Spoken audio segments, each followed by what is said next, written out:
YouTube channel. मैं हूं जवेरिया सिद्दीकी और मेरे साथ हैं, मैं तो नहीं बोलूंगा, मेरे साथ है फैसल हरन। कैसे हैं क्योंकि आप? मैं बिल्कुल ठीक हूँ। मैं इसलिए थोड़ा सा उदास हूँ कि मेरे लिए कमेंट्स जो नहीं है आ रहे कमेंट्स आपके नहीं आ लिए। रहे हैं हाँ, बड़ी सैड बात है।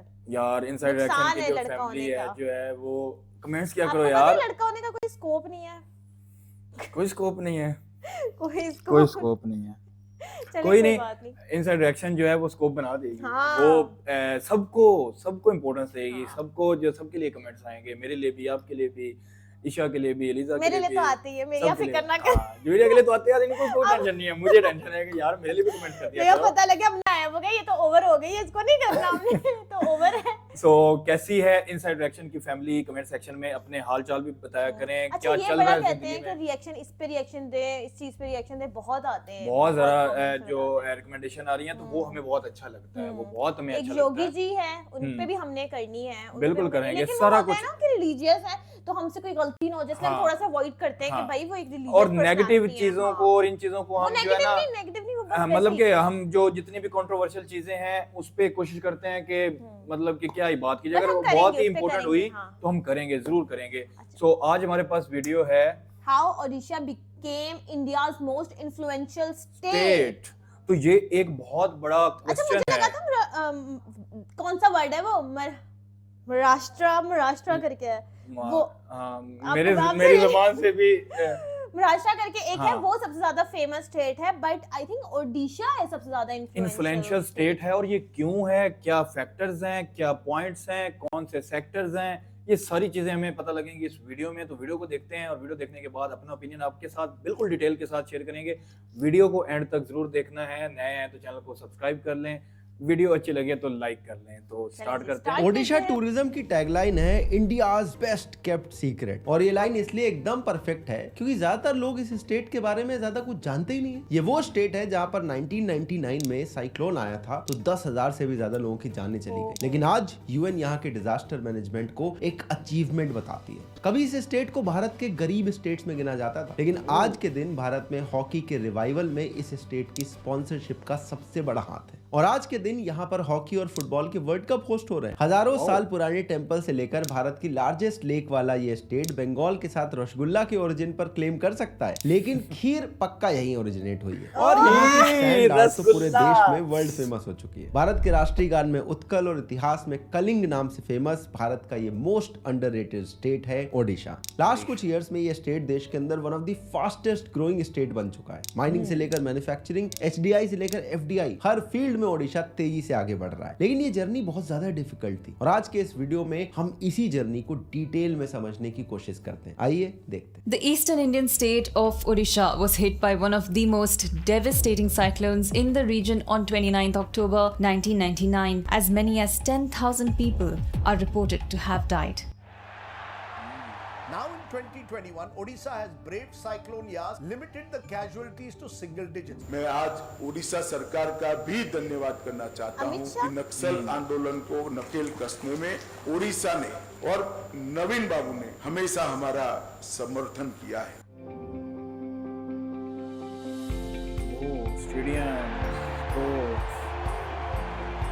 Rise of Odisha. बात है हजारों साल पहले की, जब भारत के एक हिस्से में कुरुक्षेत्र की लड़ाई हो रही थी और उस टाइम पर एक बहुत पावरफुल किंगडम था कलिंगा और उसके राजा कौरवों की तरफ से महाभारत में लड़ रहे थे। महाभारत के बाद आई क्षत्रिय डायनेस्टी और इसने कलिंगा की लॉस्ट ग्लोरी को रीस्टोर किया। पुराणों के हिसाब से एक के बाद एक 32 क्षत्रिय किंग्स ने यहाँ पर रूल किया। फिर इसके बाद यहाँ आई नंदा डायनेस्टी जिसकी टोटल 9 जनरेशन ने यहाँ पर रूल करा और इस टाइम पर इस रीजन में काफी इकोनॉमिक प्रोग्रेस हुई। इन्होंने इस रीजन को फेमिन से बचाने के लिए इरिगेशन प्रोजेक्ट भी शुरू किए थे। इस डायनेस्टी के टाइम पर जो कलिंगा था वो आज के ओडिशा से थोड़ा सा अलग है। इसमें बंगाल और बिहार के भी कुछ पार्ट्स आते थे। वैदिक टेक्स्ट के अकॉर्डिंग उस टाइम पर मेनली यहाँ पर ट्राइबल्स रहते थे और आज भी आप देखो ओडिशा की 1/3 पॉपुलेशन ट्राइबल्स ही है। इसके बाद कलिंगा ने देखी भारत की अब तक की सबसे डेडलीस्ट वॉर, जब 261 BCE में मौर्यन सम्राट अशोक ने यहाँ पर अटैक कर दिया। 1 लाख लोगों की पहले death हुई लड़ाइयाँ और अगले 110 सालों तक यहाँ पर मौर्यन एम्पायर रहा। अगले 1600 सालों तक यहाँ पर Jain empire, Gupta empire, eastern Ganga dynasty, बहुत सारी डायनेस्टीज आई और यहाँ पर famous Lingaraj temple, Konark temple, Jagannath temple इसी ड्यूरेशन में बने। फिर इवेंचुअली 1568 में रिपीटेड इन्वेजन्स के बाद अफगान्स ने भी कुछ टाइम तक इस रीजन को कंट्रोल करा। तब जो ये रीजन था वो बंगाल सल्तनत के एकदम एज पर था और इस पर अफगान ज्यादा ध्यान नहीं देते थे। ये लोग भी यहाँ पर ज्यादा टिक नहीं पाए और फिर अकबर ने कलिंगा पर अटैक करा और इसे जीत लिया और अगले 180 सालों तक यहाँ पर मुगल रूल था। मुगल रूल के अंडर भी अगर आप देखें जो पावर का सेंटर था वो दिल्ली और आगरा में था और ये रीजन उससे बहुत दूर था, इसीलिए यहाँ पर उनका भी ध्यान नहीं गया। मुगल्स ने कलिंगा को एक तरह से ऑटोनॉमी दे रखी थी, वहां पर अपने किंग थे और वो अकबर के अंडर एक सबऑर्डिनेट की तरह रूल करते थे। क्योंकि मानसिंह यहाँ के गवर्नर थे तो जो यहाँ के टेम्पल्स थे उनको भी ठीक ठाक प्रोटेक्शन थी, लेकिन मुगल से कोई हेल्प नहीं मिलती थी। फिर 1751 में आए मराठास। हर तरह के लोगों और ने यहाँ इस पे रीजन ने मुगल्स के कंपैरिजन में कुछ डेवलपमेंट देखा, लेकिन अगर आप मैप देखें तो मराठा एम्पायर के भी बिल्कुल एज पर था ये रीजन। इसीलिए मराठास ने भी जो रूलिंग का काम था वो लोकल किंग्स को ही दे रखा था। बस उन्हें नागपुर के मराठा किंग को अपना ओवरलॉर्ड मानना होता था। अब कोई रेबल ना कर दे इसलिए मराठास ने अपनी एक बड़ी सी फोर्स जो है वो कटक में तैनात कर रखी थी। मराठा के टाइम एक अच्छी चीज हुई, जो पुरी जगन्नाथ टेम्पल है उसकी पॉपुलैरिटी पूरे भारत में बढ़ने लगी। इसीलिए मराठास ने पुरी की तीर्थ यात्रा को खूब प्रमोट करा, जिससे भारत के दूसरे हिस्सों से भी धीरे धीरे लोग यहाँ पर आने लगे। इसके बाद अंग्रेजों ने धीरे धीरे भारत में पैर पसारे। इस रीजन के नॉर्थ में बंगाल था और साउथ में मद्रास, दोनों इमर्जिंग पावर थे और अंग्रेजों ने धीरे धीरे इन दोनों जगह अपने कदम जमाने शुरू कर दिए। जो कलिंगा के कोस्टल एरियाज थे वो कुछ कुछ अंग्रेजों के अंडर आ गए तो मद्रास प्रेसिडेंसी का पार्ट बन गए और अब अपने ट्रेड और कंट्रोल को बढ़ाने के लिए उन्हें जरूरत थी कि पूरा कलिंगा मिल जाए और इस पर कंट्रोल करने के लिए ईस्ट इंडिया कंपनी अलग अलग तरीके से मराठा रूलर को कन्विंस करती थी। अंग्रेजों ने डिप्लोमेसी से लेकर पैसों के लालच देने की कोशिश करी, लेकिन वो मराठा एम्पायर को कन्विंस नहीं कर पाए। फिर धीरे धीरे ब्रिटिश एम्पायर पूरे भारत में स्ट्रांग होता गया। 1803 में एंग्लो मराठा वॉर हुई, सेकेंड वाली। उसके बाद जो कलिंगा था उस पर अंग्रेजों का पूरा कब्जा हो गया और कलिंगा के नॉर्थ और वेस्टर्न जो रीजन थे उसको इन्होंने बंगाल प्रेसिडेंसी में मिला दिया। अब ब्रिटिश के लिए कलिंगा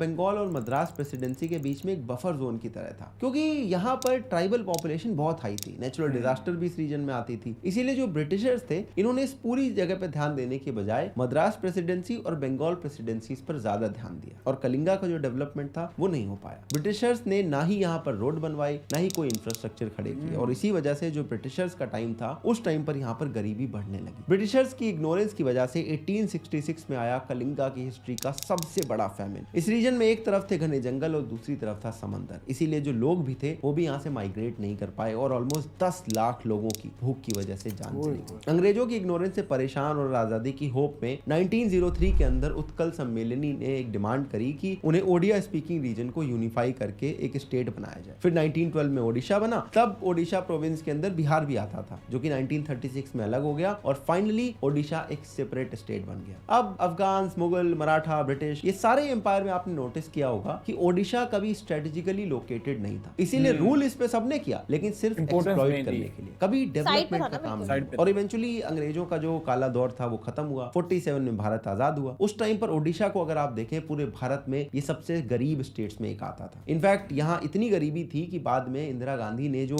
गरीबी हटाओ का नारा दिया था वो भी ओडिशा विजिट करने के बाद दिया था। इसका एक कारण ये था कि ओडिशा में शुरू से ही जो ट्राइबल पॉपुलेशन थी वो बहुत ज्यादा थी। जनरली ट्राइबल्स ऑप्रेस थे, इसलिए कोई लैंड या वेल्थ ओन नहीं करते थे और अंग्रेजों की इग्नोरेंस झेलते हुए स्टेट में कोई डेवलपमेंट या इंडस्ट्रीज भी नहीं सेटअप हो पाई। ऊपर से यहाँ पर साइक्लोन इतने आते थे कि जो कुछ भी बचा था वो इन्होंने तबाह कर दिया। ओडिशा में इतने साइक्लोन आते हैं कि आप एक सिंपल गूगल सर्च करके समझ सकते हो। पिछले 20 सालों में 10 मेजर साइक्लोन्स यहाँ पे अभी आ चुके हैं। इसीलिए सिस्टमैटिकली ओडिशा की लार्ज पॉपुलेशन गरीब रही और मेल न्यूट्रिशन होती चली गई। बेसिक डेवलपमेंट लेवल भी इस स्टेट में अपने बाकी पीयर स्टेट के कंपैरिजन में काफी कम थे। ये बात आपको डेटा में भी दिखेगी। 1951 के सेंसस के हिसाब से ओडिशा का लिटरेसी रेट सिर्फ 15% था, जो कि नेशनल एवरेज से काफी कम था। कंपैरिजन के लिए उस टाइम पर बंगाल का लिटरेसी रेट 24% था और मद्रास का 22%। लेकिन सरकार जानती थी कि एक चीज जिसकी ओडिशा में कोई कमी नहीं है वो है नेचुरल रिसोर्सेज। ओडिशा मिनरल्स का गोल्ड माइन है। ओडिशा में भारत का 98% क्रोमाइट, 33% आयरन, 52% बॉक्साइट और 24% कोल मिलता है और इसी का फायदा उठाने के लिए यहाँ पर शुरू हुई माइनिंग इंडस्ट्री। लेकिन गवर्नेंस प्रॉपर तरीके से ना होने की वजह से माइनिंग इंडस्ट्री से भी ज्यादा एक्सप्लॉयटेशन हुआ यहाँ पर। कुछ लोग तो अमीर हो गए लेकिन एक बहुत बड़ी पॉपुलेशन को कम दामों पर काम करने पे मजबूर होना पड़ा। इसके अलावा जो नेचुरल रिसोर्सेज थे उन्हें भी हद से से ज्यादा एक्सप्लॉइट करना शुरू हो गया। इससे स्टेट में जो कुछ सिलेक्टेड लोग थे उनकी वेल्थ बढ़ रही थी और पूरे स्टेट में इनइक्वालिटी और ज्यादा बढ़ती चली गई। ओडिशा में करप्शन इतना हाई हो चुका था कि जब राजीव गांधी जी यहाँ पर गए तो उन्होंने बोला कि जब मैं 1 रुपए सेंटर से भेजता हूँ तो आपको सिर्फ 15 पैसे मिलते हैं और जो बाकी 85 पैसे हैं ये बीच में मिडिलमैन खा जाते हैं। माइनिंग के साथ साथ एग्रीकल्चर भी यहाँ पर शुरू से ही डोमिनेंट सेक्टर था। ओडिशा का जो एवरग्रीन मौसम है उसकी वजह से इसकी जो सॉइल है वो बहुत फर्टाइल है और मिनरल रिच है। क्योंकि ओडिशा में 70% से ज्यादा लोग एग्रीकल्चर से जुड़े हैं, इसलिए रिफॉर्म की यहाँ पर बहुत जरूरत थी। लेकिन यहाँ पर भी पॉलिसी पैरालिसिस थी, कोई लैंड रिफॉर्म नहीं हुआ। इसकी वजह से जो जमीनें थी वो छोटे छोटे टुकड़ों में बढ़ती चली गई और स्टेट में जो मार्जिनल वर्कर था वो बढ़ता चला गया। ओडिशा एक कोस्टल स्टेट भी है, 450 किलोमीटर लंबा कोस्ट है यहाँ पर, इसीलिए यहाँ पर जो साइक्लोन है वो कुछ ज्यादा आते हैं। इसकी वजह से भी जो डेवलपमेंट होता है वो भी खत्म होता जा रहा था। इनफैक्ट 1999 में जो साइक्लोन यहाँ पर आया था उसने इतनी तबाही मचाई कि इंफ्रास्ट्रक्चर को डिस्ट्रॉय करके 10,000 लोगों की जान ले ली। इस डिजास्टर ने ओडिशा को और पीछे धकेल दिया। ओडिशा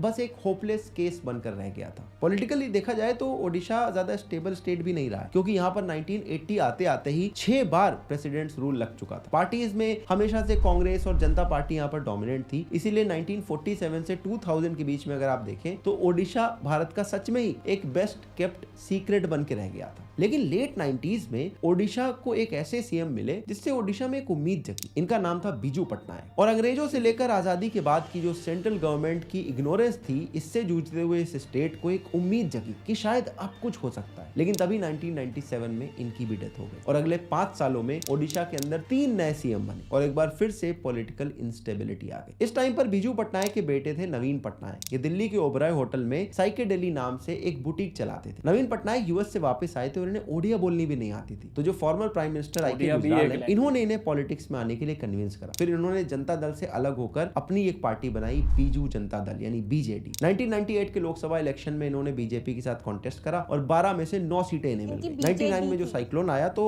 नवीन पटनायक और बीजेडी ने ग्राउंड पर इतना काम करा जिससे अटल बिहारी वाजपेयी जी खुश हुए और इन्हें एक यूनियन मिनिस्टर बना दिया। फिर जब 2000 आया तो नवीन पटनायक ने कहा कि मैं ओडिशा में स्टेट इलेक्शन लड़ूंगा। पहली बार लड़े, पहली बार में जीत गए। इस टाइम पर ओडिशा का नाम भारत में गरीबी, खराब डिजास्टर मैनेजमेंट और करप्शन के लिए पॉपुलर था। इस टाइम ओडिशा के अंदर 47% पॉवर्टी थी। नेशनल एवरेज उस टाइम 26% था। नवीन पटनायक ने यह सब बदलने का डिसीजन ले लिया। इन्होंने मेनली 3 चीजें डिसाइड करी। स्टेट में इंडस्ट्रीज लानी है, स्टेट गरीब है तो फिस्कल डेफिसिट इंप्रूव करना है, और बार बार साइक्लोन आते हैं तो हमें उससे लड़ने का एक पुख्ता इंतजाम करना है। ये लोग अलग अलग इंडस्ट्रियल जायंट के पास गए, फेरो एलॉयज, एल्यूमिनियम, स्टील, ये सब इनके पास गए कि आप प्लांट यहाँ पर लगाओ और अगले 3-4 सालों में ही फिस्कल डिसिप्लिन को भी फॉलो करते हुए अपने स्टेट को रेवेन्यू सरप्लस बना दिया। ओडिशा सरकार की जो इंडस्ट्रियल पॉलिसी 2001 और 2007 है वो ओडिशा के लिए गेम चेंजिंग हुई। इन पॉलिसीज में ईज ऑफ डूइंग बिजनेस को बढ़ाने के लिए और इन्वेस्टमेंट अट्रैक्ट करने के लिए बहुत सारे स्टेप लिए गए, जैसे लो इलेक्ट्रिसिटी रेट कर दिया, गवर्नमेंट अप्रूवल फास्ट कर दिए, एमएसएमई के लिए स्पेशल इंसेंटिव पैकेज बना दिया। इंडस्ट्रीज को फ्लरिश करवाने के लिए एक अच्छी पॉलिसी के अलावा एक अच्छा इंफ्रास्ट्रक्चर और स्किल्ड मैन पावर भी चाहिए होती है। तो इन इश्यूज को एड्रेस करने के लिए ओडिशा सरकार ने रोड्स, एक्सप्रेसवेज, पोर्ट से लेकर कॉलेज और यूनिवर्सिटीज भी खोलनी शुरू कर दी। डिजास्टर मैनेजमेंट का तो ऐसा एग्जांपल सेट कर दिया कि आज यूएन वाले आके बोलते हैं कि भैया इनका एग्जांपल फॉलो करना चाहिए। इतने अर्ली वार्निंग सिस्टम बिठा दिए, इतने प्रोटोकॉल सेटअप कर दिए, इवैक्यूएशन प्रोसेस इतना स्ट्रांग कर दिया कि जब 99 में साइक्लोन आया था तो 10,000 लोगों की डेथ हुई थी। लेकिन 14 साल बाद जब साइक्लोन फेलिन आया तो डेथ काउंट घट के सिर्फ 44 हो चुका था। ऐसा इसलिए हुआ क्योंकि इस साइक्लोन में रिकॉर्ड 10 लाख लोगों को एक साथ रेस्क्यू किया गया था। नवीन पटनायक ने ओडिशा को कैसे ट्रांसफॉर्म किया है वो आप डेटा पॉइंट से भी समझ सकते हो। 1950 से 80s के बीच में ओडिशा 2% से ग्रो कर रहा था। 80s 90s में 4% से ग्रो कर रहा था। लेकिन 99 के साइक्लोन के बाद ओडिशा इकोनॉमिकली बैंकरप्ट हो चुका था और 2000 में नवीन पटनायक आए और 2003 से 2012 के बीच में इनकी ग्रोथ रेट पहुंच चुकी थी 8% पर। 2016-17 तक इनकी ग्रोथ रेट 7% थी, लेकिन फिर भी ये नेशनल ग्रोथ रेट 6.7% से ज्यादा थी। और 2005 से 2012 के बीच में जो ओडिशा की पॉवर्टी थी उसमें भी 25% की कमी देखी गई। आज ओडिशा फुटबॉल और हॉकी के वर्ल्ड कप होस्ट कर चुका है। 5 T's पर फोकस करते हुए make in Odisha investor summit और गवर्नमेंट के सिंगल विंडो पोर्टल गो स्विफ्ट जैसे इनिशिएटिव के जरिए इन्वेस्टर्स को भी अट्रैक्ट कर रहा है। इससे हुआ यह कि जीएसडीपी में इंडस्ट्रीज का जो शेयर है वो सर्विस के बराबर पहुंच चुका है। और 2011 में पूरे भारत में ओडिशा ने सबसे ज्यादा फॉरेन डायरेक्ट इन्वेस्टमेंट को अट्रैक्ट किया था। 2020-22 के अंदर ओडिशा ने $50 बिलियन की एफडीआई अप्रूव की थी। इसके अलावा 2022 में ओडिशा गवर्नमेंट ने इन्वेस्टर्स को अट्रैक्ट करने के लिए दुबई में भी एक इन्वेस्टर समिट की थी। और इन्हीं सब रीजन की वजह से 2021-22 2022 में ओडिशा की पर कैपिटा इनकम 16.8% से ग्रो हुई है। अब ये तो ही अच्छी बात है, नवीन एरा में ओडिशा ने बहुत ग्रोथ देखी है, लेकिन आज भी कुछ ऐसे रीजन और एरियाज हैं जहां पर गवर्नमेंट की पॉलिसीज चेंज नहीं ला पाई है। ओडिशा का जो सदर्न केबी के रीजन है आज भी हंगर बेल्ट ऑफ इंडिया के नाम से जाना जाता है, इंडिया के पूरेस्ट रीजन्स में काउंट होता है। यहाँ पॉवर्टी इतनी एक्यूट और वाइड स्प्रेड है कि आधे से ज्यादा पॉपुलेशन बिलो पॉवर्टी लाइन में रहती है। इस रीजन में आज भी सीवियर ड्रॉट्स होते हैं। हालांकि इस रीजन की डेवलपमेंट के लिए 2003 से ही सेंट्रल गवर्नमेंट एक स्पेशल फंड देता है। स्टेट गवर्नमेंट ने भी 2007 के बाद से बीजू केबी के योजना के अंदर फंड एलोकेट किए, लेकिन फिर भी ये रीजन ज्यादा इंप्रूव नहीं कर पाया। इसके अलावा मुझे लगता है Odisha should not be a best kept secret. Tourism के लिए यहाँ पर बहुत सारी अपॉर्चुनिटीज है और यहाँ की टूरिज्म इंडस्ट्री ग्रो करनी ही चाहिए, और ये जब ग्रो करेगा तो पुरी के अलावा बाकी भी जो ओडिशा के रीजन है वहां पर भी टूरिस्ट जाना शुरू करेंगे। एक और इशू जो ओडिशा के कुछ एरियाज को डेवलप नहीं होने दे रहा है वो है नक्सलिज्म। हालांकि नक्सलिज्म का जो इन्फ्लुएंस है ओवर द ईयर ओडिशा में कम हुआ है, लेकिन आज भी जो सदर्न और वेस्टर्न ओडिशा के कुछ डिस्ट्रिक्ट हैं वो इनसे अफेक्टेड है, जिसकी वजह से वहां पर कोई डेवलपमेंट प्रोजेक्ट ही नहीं जा सकता। इनफैक्ट खुद नवीन पटनायक ने 2021 में कहा था कि ओडिशा के 6000 से ज्यादा ऐसे गांव हैं जहां आज भी मोबाइल का एक्सेस या कनेक्टिविटी नहीं है, और इसका भी मेन रीजन है नक्सलिज्म। लास्ट में मैं बस इतना कहूंगा कि भैया जो ओडिशा की सक्सेस स्टोरी है वो किसी मिरेकल से कम नहीं है, और भारत के जितने भी बाकी पिछड़े स्टेट हैं उन्हें यहाँ से एक इंस्पिरेशन लेनी चाहिए। ओडिशा भारत का एक राइजिंग स्टेट है, पिछले 20 साल की ग्रोथ यहाँ पर मॉन्यूमेंटल है। मैंने आपको इसके बारे में बताया, अब आपका फर्ज है कि आप इसे आगे शेयर करो। मैं आपसे मिलता हूँ एक और ऐसे इंटरेस्टिंग वीडियो में, तब तक के लिए अपना ध्यान रखना। हमने शेयर कर दिया, इनकी भी वीडियो को जाके देखें, हमारी वीडियो को भी देखें। तो क्या समझ आई? ओडिशा तो बिल्कुल सबसे पॉवर्टी, और अभी भी कुछ एरियाज हैं, लेकिन वो कितना, यानी कि जितने एम्पायर्स आए हैं, मुगल एम्पायर आया, उसके बाद कोई और आया है, किसी ने फोकस उस तरह नहीं किया। वो बिल्कुल साइड पे लगा हुआ था, बीच थी, फॉरेस्ट था, एक बीच में था, वो ट्रांसपोर्टेशन के भी मसले होते थे, तो साइक्लोन के भी मसले। मोदी जी थोड़ी थे, कनेक्टिविटी थोड़ी थी इतनी। अब देखा वो कैसे लॉन्च किया उन्होंने, कितने हजार करोड़ ओडिशा के लिए, सड़कें बन रही हैं, पता नहीं मेट्रोज बन रही हैं, इतना ट्रांसपोर्टेशन का हो गया, अब कनेक्ट कर चुका है वो बाकी इंडिया के साथ, लेकिन पहले कनेक्टिविटी नहीं थी, इस वजह से वहां पे अभी भी उसको कुछ ना कुछ प्रॉब्लम्स फेस करने पड़ रहे हैं। अच्छा, इसमें एक चीज का तो सबक हमें ये नजर आया कि बहुत सारे मसले मसाइल मुसीबतों में, इश्यूज में कभी ना कभी अच्छा टाइम आ जाता है। ये एक मतलब इसमें ये एक गुड पॉइंट था कि अगर डटे रहो, लगे रहो, कितनी गवर्नमेंट चेंज हुई, पॉलिटिकल इंस्टेबिलिटी आई, लेकिन कहते हैं ना कोई एक लीडर आके चीजों को बदल देता है। तो इसमें जो जितनी भी इन्होंने वीडियो बनाई है, इसमें उन्होंने बताया कि पहले किसी ने फोकस नहीं किया। मैंने भी ओडिशा का नाम नहीं सुना, मैंने तमिलनाडु का नाम सुना है, और अभी हम सुनने लगे हैं। जब हमने रिएक्ट करना शुरू किया तब हमें पता चलना लगा है कि ओडिशा भी एक है स्टेट है, और अब वाकई बहुत ज्यादा ग्रो कर रहा है। और इसके अलावा जो है इसमें एक पॉइंट और मुझे वो नक्सल वाला वो ये होता है कि इनके ना कुछ ग्रुप्स होते हैं, लाइक ट्राइब्स ग्रुप्स, मतलब कि ट्राइब से झगड़ा है, इस झगड़ा है, या हमें अलग करके दे दो, ये हमें यहाँ पे कुछ, मतलब कि इनके माइंड सेट का ना अभी तक मुझे नहीं आइडिया, क्योंकि ये एजुकेटेड नहीं होते ये ट्राइबल नहीं, ये मतलब वो बंदूकें गन्ने लेकर मुझे तो वो इतने पीसफुल लगे थे वो सारे। नक्सल की बात कर रहा हूँ मैं, नहीं मैं वैसे वो जो ट्राइब्स वगैरह वो तो बड़े पीसफुल से लगे थे मुझे बड़े। तो नक्सल्स के बारे में हमें हमारी ऑडियंस जो है वो ज्यादातर बता सकती है कि इनका क्या कांसेप्ट है, वो कौन है, क्या करते हैं, और क्या मतलब क्या इसकी वजह से ग्रोथ नहीं हो पा रही, तो ये आखिर है क्या। लेकिन और पॉइंट्स थे कि पॉवर्टी को उन्होंने डिक्रीज करने के लिए उन्होंने इंडस्ट्री लगाई। फिर लेकिन एक और चीज थी ना कि मुझे समझ नहीं आ रहा कि वो जो साइक्लोन वगैरह आ रहे हैं वो किस तरह से रोकेंगे। साइक्लोन को तो बंदा नहीं इतना, अब उन्होंने एक प्रिकॉशंस क्या ही नहीं, ये एक नेचुरल डिजास्टर है ये तो, हाँ उसके लिए उन्होंने मैनेजमेंट तगड़ी की। अब उन्होंने कहा ना कि पहले दफा 10,000 जो है वो डेथ हुई, तो अगली दफा 43 हुई, तो मतलब बहुत सारा चीजों को रोक लिया गया। क्या होता है, रेस्क्यू जल्दी कर लेना, मतलब कि उनकी जो टीमें होती हैं वो उन्होंने बढ़ा ली, घर पक्की सब कुछ, हर चीज उसको स्ट्रॉन्ग कर लिया। तो मतलब यही है, नेचुरल डिजास्टर से तो किसी को नहीं पता कब क्या हो जाए।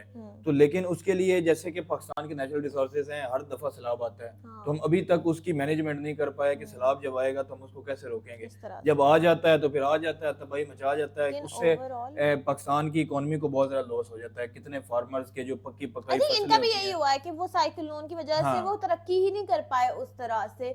लेकिन कितनी ज्यादा इसने एक्सप्लेन की थी, डेप्थ में जाके इसने सारा बताया कि कहां से इसके डाउनफॉल से लेकर कितना इन्फ्लुएंशियल स्टेट वो बना, किस तरह उस पे रूल्स हुए, और कितनी अंपायर्स आके यहाँ पे महाराष्ट्र, मुगल्स, मराठास और ईस्ट इंडिया कंपनी को, मतलब कि कितने लोगों को सहता सहता ओडिशा यहाँ पे पहुंच गया। ओडिशा आ गया, अब यहाँ पे आ आ गया गया है भाई, रेस में आ गया है। रेस में आ और गया। अब पता है क्यों आ गया है? क्योंकि अब कनेक्टिविटी का इन्होंने जो पकड़ा है ना, कि हम कनेक्टिविटी लेकर आएंगे हर जोड़ेंगे। जगह। और जोड़ेंगे। दूसरा पॉइंट कि हम जो उनके प्राइम मिनिस्टर हैं इंडिया के, वो कहते हैं कि हमने हर जगह हर जगह वो काम कर रहे हैं, तो उस वजह से भी ओडिशा पे बहुत और फोकस किया जा अगर रहा है। उन्होंने वहां पे देखा है ना कि टूरिज्म प्लेसेस हैं, तो उसकी वजह से उन्होंने कनेक्टिविटी का जो प्लान किया ना कि टूरिज्म बढ़ेगा। अब टूरिज्म बढ़ने से क्या है, ओडिशा के लोगों के बिजनेस बढ़ेंगे, वहाँ के छोटे छोटे जो कारोबार कर रहे हैं, शॉप्स वाले हैं, वहाँ पे लोग आएंगे, उनके कारोबार बढ़ेंगे।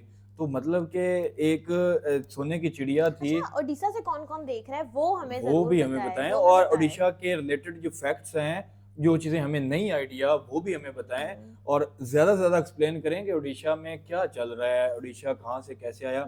इन्होंने बड़ी डेप्थ में किया, हमें समझाया, हमें बहुत सारी चीजों अच्छा, की वैसे समझ यहाँ आ पे गई। बहुत ज्यादा वो हो सकता है, लाइक टूरिस्ट वगैरह आ सकते हैं, क्योंकि हाँ। उनको तो होता है ना कि बिल्कुल फॉरेस्ट हो, बीच भी हाँ, साथ हो। बीच। हाँ, तो वो तो वाला मतलब vibe कि बड़े मजे की होगी। मतलब कि तुम अंदाजा लगाओ यार वेरिया कि इंडिया कितना बड़ा है, हाँ, बहुत बड़ा है, कितने बहुत स्टेट्स बड़ा है। हैं, कितना एरिया है, और उसको और सबको उसको चलाना बहुत वो उसको है, मतलब मैनेज करना। हाँ, ये ठीक है, हर स्टेट का अलग सीएम होता है, हम्म। कि मतलब सिर्फ प्राइम मिनिस्टर ही नहीं होता हर जगह पे। लेकिन जब जितनी बड़ी वो होती है ना, जितना बड़ा आपका मुल्क है, हाँ। स्टेट है, उतना घपला करना आसान होता है, हाँ, बहुत आसान उत- होता है। और जितनी बड़ी स्टेट हो ना, अक्सर पाकिस्तानी ये भी, अगर उनको कहना है कि इंडिया तरक्की क्यों कर रहा है, वो कहते हैं वहाँ की पॉपुलेशन बहुत ज्यादा है।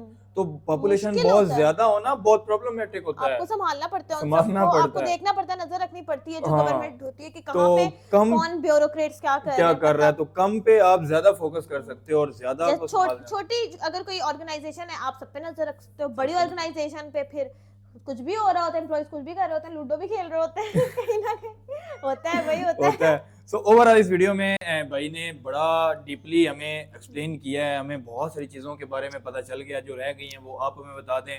वीडियो बड़ी अच्छी थी, इनके भी चैनल को सब्सक्राइब करें, हमारे चैनल को भी सब्सक्राइब करें, वीडियो को लाइक करें, जवेरिया शेयर करें, सब्सक्राइब करें, और बेल आइकन को भी प्रेस करें। और उससे क्या होता है? उससे बेल आइकन से आपको नहीं पता लगा? नहीं, मैं उनको बताना चाह रहा हूँ कि क्या होता है। वैसे मुझे लग रहा है आपको भी नहीं पता। खैर, मैं आप सब लोगों को बता देती हूँ, बेल आइकन से क्या होता है कि नोटिफिकेशन आ जाता है, हाँ आपको टिक होती है, कहते हैं न्यू अपडेट आ गई है। तो हमारी न्यू अपडेट्स के साथ हमारे साथ जुड़े रहें, अच्छी अच्छी वीडियोस हमें सजेस्ट करते रहें, अपना ख्याल रखें, पॉजिटिव रहें, खुश रहें, हमें भी खुश रखें, खुद भी खुश रहें, इर्द गिर्द जहाँ पे भी हैं खुशियाँ बांटें। हमें तो इजाजत, मिलते हैं नेक्स्ट वीडियो में, तब तक ठीक है। Take care.